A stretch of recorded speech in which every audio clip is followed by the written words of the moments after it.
আজ আমরা কথা বলবো উত্তরপ্রদেশের প্রতাপগড়ের একটি ঘটনাকে কেন্দ্র করে তৈরি হওয়া বিতর্ক নিয়ে। যে ঘটনা সোশ্যাল মিডিয়ায় ছড়িয়ে পড়ার পর শুধু প্রশ্নই নয়, উদ্বেগ বাড়িয়েছে।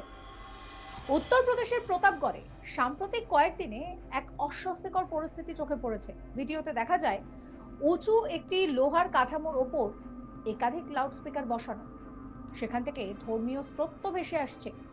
মুহূর্তের মধ্যে সেই দৃশ্য ঘুরে বেড়াতে থাকে। ঘটনার সূত্রপাত ঠিক কোথা থেকে তা নিয়ে মতভেদ রয়েছে।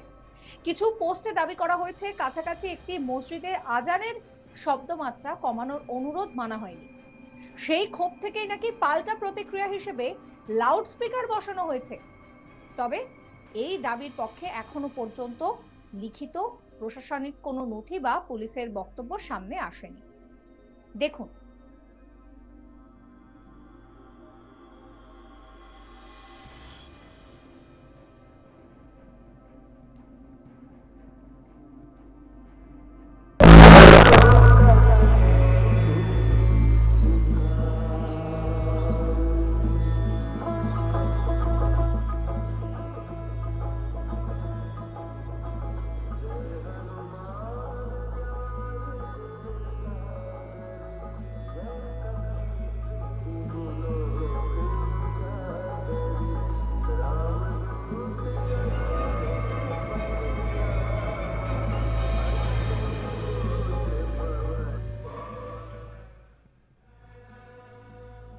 যেটুকু নিশ্চিত তা হলো এই লাউড স্পিকার বসানো এবং সেখান থেকে স্তোত্র পাঠের ভিডিও বাস্তব, এবং সেটি স্থানীয় মানুষজন নিজের চোখে দেখেছেন।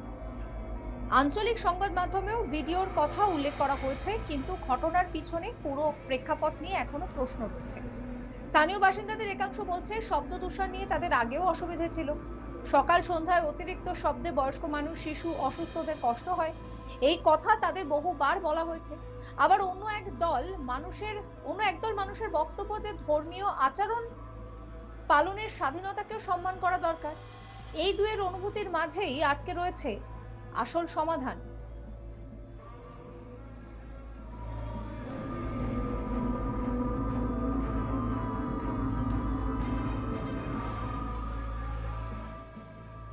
প্রশাসনের ভূমিকা নিয়েও আলোচনা চলছে।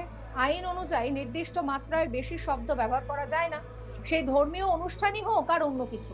কিন্তু বাস্তবে সেই নিয়মটা কতটা মানা হচ্ছে আর কোথায় নজরদারির ঘাটতি রয়ে যাচ্ছে তা নিয়ে প্রশ্ন উঠছে।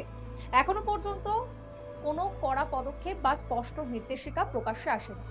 সোশ্যাল মিডিয়ায় বিষয়টি ছড়িয়ে পড়ার পর ভাষার ব্যবহারও অনেক ক্ষেত্রে উত্তেজনাপূর্ণ হয়েছে। কিছু পোস্টে এমন কথা লেখা হয়েছে যা পরিস্থিতিকে আরো জটিল করে তুলছে।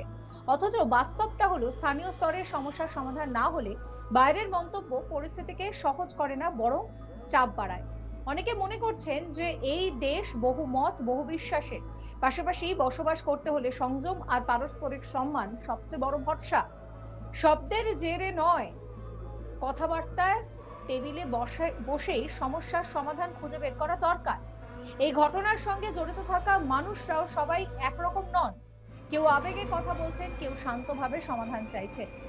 ভিডিওর বাইরে যে নীরব মানুষ আছেন তাদের কথাও শোনা জরুরি, কারণ দিনের শেষে ভোগান্তি তাদের। এখন সবচেয়ে প্রয়োজনীয় স্পষ্ট তথ্য।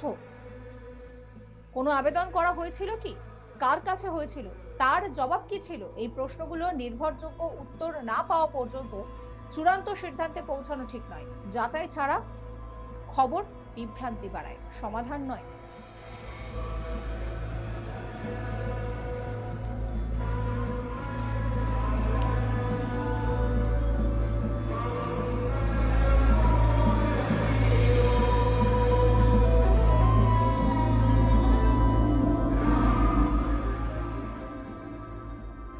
প্রতাপগড়ের এই ঘটনা আমাদের আবারও মনে করিয়ে দেয় শব্দ দূষণ শুধু আইনগত বিষয় নয়, এটি সামাজিক সংবেদনশীলতার সঙ্গে জড়িত।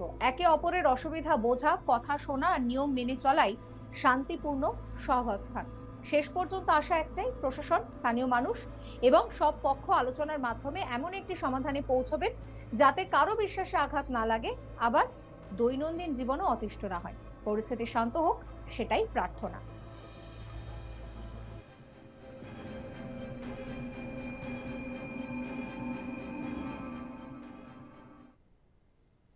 সমস্ত খবরের আপডেটের জন্য আপনাদের নজর থাকুক আজ তাক বাংলায়, চ্যানেলটিকে সাবস্ক্রাইব করতে ভুলবেন না।